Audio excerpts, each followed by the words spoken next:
My name is Vicki Thompson, and I've decided I'm going to record stories of my ancestors for my grandkids because they're all the time asking me different stories about different people. What can you tell me about this one or that one? So the first one I'm going to do is about my fourth great-grandmother from my mom's side of the family and from her daddy's side of the family. Her name was Sarah Ann Hawks, and she was born April 10th, 1830 in Coffee County, Tennessee, or what would become Coffee County, Tennessee in 1836. Anyway, she lived in a little town just outside of Pocahontas, Tennessee. She was the oldest of 8 children. Her parents were Thomas Hawks and Nancy Smith. The only picture I'd ever seen of her was this one right here. Oops, let's move this over here. She's the little lady right in the front. My mom had gotten that picture from someone a long time ago, and so that's the only one I'd ever seen, but I knew that she'd lived to be really old, and other than that I didn't know a lot. So when I first really got started into family history, she was probably the first person I really started digging for. So anyway, I was at the library in Salt Lake City 35 plus years ago, and just had a couple of hours, so I thought, well, I'll just pull a few books, those with indexes, see what I can find, because I didn't know her parents' names at the time. Anyway, I pulled 5 books and took them back to my table, sat down, reached for a book, and there's this tiny little book, and I'm like, I didn't pick up this tiny little book. And it didn't have an index, so I set it down. It was like 100 and some pages. I'm like, I don't have time to look at it if there's not an index. I pull out my notebook and my pencil, and I start looking for the information. So I reach for the big book again, and I got that little book in my hand again. And I'm like, well, I guess I'm supposed to look in this little book. So I opened it up, and I just kind of opened like that. And when it opened up, it came to this page right here. And that is her in 1936 on her 106th birthday, and it was the 100th anniversary of the founding of Coffee County, Tennessee. And the little history book was a history of Coffee County, Tennessee, and in this history it told her mom and dad's name, her brothers and sisters' names, all kinds of cool stuff. And I hadn't taken it off the shelf. I'd taken off these great big huge books that had indexes, but I didn't have that one. So I kept going, and I kept looking, and I haven't stopped since. But Sarah's cool. She was just 3 months shy of her 107th birthday when she died on January 17th, 1937 in Christian County, Kentucky, outside the town of Hopkinsville. My mom wasn't born yet, but my mom was born on January 17th, 1940, just 3 years later. So lots of different things. Now, April 10th is Sarah's birthday, and that's just this Friday. On Good Friday, she would have been 190 years old. And one reason I say that, too, is because she was born in 1830 in April. I'm a member of the Church of Jesus Christ of Latter-day Saints. And in one of the newspaper articles I found for her after her 100th birthday, every year they would write up an article about her, and I've got a few of them. One of them said she was born in the year old Joe Smith established the Mormon Church. And so I've always thought that's cool, since I am a member of that church. So she's always held a special place in my heart. Now, once I started digging, I found quite a bit of stuff on her. And thanks to this gentleman right here, John Hill, he sent me lots of pictures of Sarah because he grew up just down the road from her and was a little boy when she died, but he used to go visit with his mother all the time. Sarah was his great-grandmother. She's my 4th great-grandmother on my mom's side. So anyway, he sent me lots of pictures. So I've got a picture of the house she was born in. In 1936, it was still standing outside of Pocahontas, Tennessee, there in Coffee County. So I have a picture of that house, and some of her family members were still living in that house. She got married in 1855 to Richard Crowe, And unfortunately, he died in 1885 up in Christian County, where she continued to live. She never remarried. They had 10 children. I said 8, but that was her mom and dad that had 8. She had 10 children. My third great-grandmother was her second child, Hattie Harriet Crow, and she married Lucian Hart. Anyway, John Hill sent me lots of pictures, and so this is a picture here. Oops, hold it in front of the camera just right. That's her and 5 generations of her family from 1936 on her 106th birthday.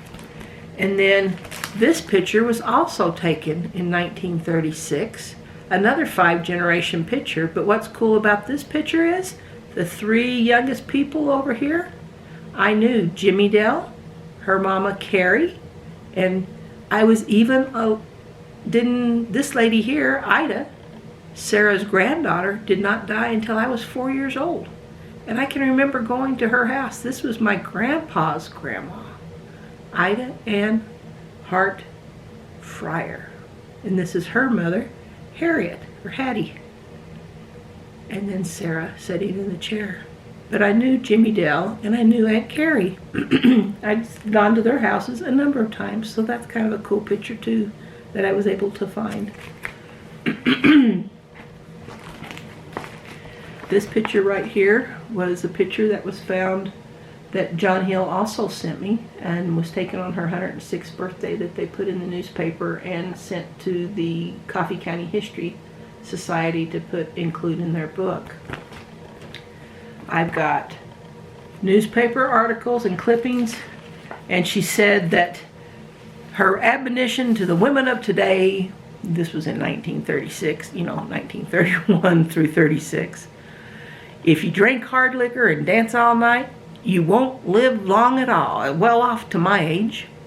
Hard work, that's what you need. Hard work and outside. Enjoy that air. And I loved how she would talk about that and do that kind of thing. Another story that's been passed down in the family was after her and Richard were married, they decided to go with a couple of his brothers and their families to Texas and settle in Texas. Now, the family story had always said they lived in downtown Dallas, where downtown Dallas is today, Texas. But I found them in 1860 in Robertson County, Texas, which is southeast of Dallas, about 100 miles or so. So definitely not in downtown Dallas. Excuse me. So anyway, the Civil War broke out, and Richard and his brothers decided to go back to Tennessee and join up with the Confederacy. And so they left their wives and children there in Texas. Well, they decided they didn't want to stay in Texas without their husband, so they sold their property. They got wagons and teams and supplies, and these women and their children came by themselves back to Tennessee. Sarah said things were so wild when she got there that she had to build a bonfire to keep the wolves away so they wouldn't get the children while she was out plowing and planting and trying to keep them to survive. And it just amazes me how she was able to do that and take care of these children and stuff. But Richard made it back from the war. His brothers made it back from the war. Richard and Sarah, like I said, had 10 children. My grandmother, my third great-grandmother, was their second child, Hattie. When her husband died in 1885, she never did remarry. She lived just down the road from her children. Most of her children lived close by, her boys. Her girls had married and moved off. My grandmother had married and ended up moving off into Illinois and lived around the area of Jarvis, Illinois, which is kind of like a suburb of St. Louis, but on the Illinois side of the Mississippi River. She did that things for, she would walk to her son's house. He had a car, but she wouldn't ride one of those newfangled things. And they think the shock of hearing that he had died is what caused her to die. Who knows how long she might have lived if her son hadn't passed away. He'd walked across the street to check his mail and was hit by a car, and his skull was fractured, and they say he died almost instantly, according to the death certificate. But she had a hard life. She had a good life. I don't know how many descendants, but there's lots and lots of descendants. I mean, I have, just with myself and my husband, our kids and grandkids, there's 20 of us. And that's just me in descendants. So her descendants, I'm sure, number in the hundreds, if not thousands. She was a very cool lady. I love the stories that I've found about her and the things that I've heard about her. And like I say, I think she's the one that got me really started doing family history research over 35 years ago.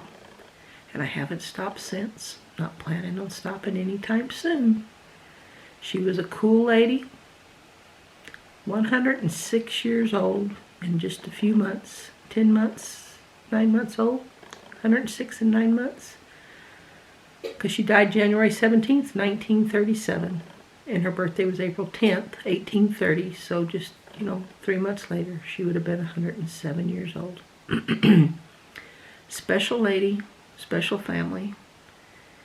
And I love reading the articles and hearing the stories that I've gotten from different descendants over the years of how tough she was and how she kept her family together during the Civil War and how she went from horse and buggies to phones and the telegraph and trains and airplanes.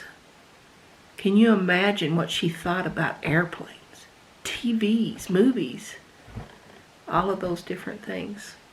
Sarah Ann Hawks Crow, 1830 to 1937. My 4th great-grandmother on my mama's side. There's your first story, Allie. We'll have another one next week, if not sooner. We shall see.